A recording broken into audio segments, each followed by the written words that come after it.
अस्सलाम वालेकुम अहबाब, इफ्तिखार शौकत आपकी खिदमत में हाजिर।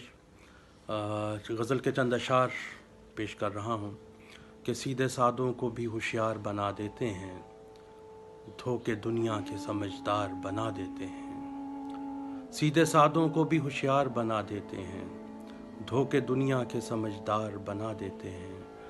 तुम यूं ही दूर रहा करते हो हमसे वरना, तुम यूं ही दूर रहा करते हो हमसे वरना, जिसको छू लें उसे शाहकार बना देते हैं। अपनी आंखों में मोहब्बत के सिवा कुछ भी नहीं, अपनी आंखों में मोहब्बत के सिवा कुछ भी नहीं, जिसको भी देखें चमकदार बना देते हैं, जिसको भी देखें चमकदार बना देते हैं।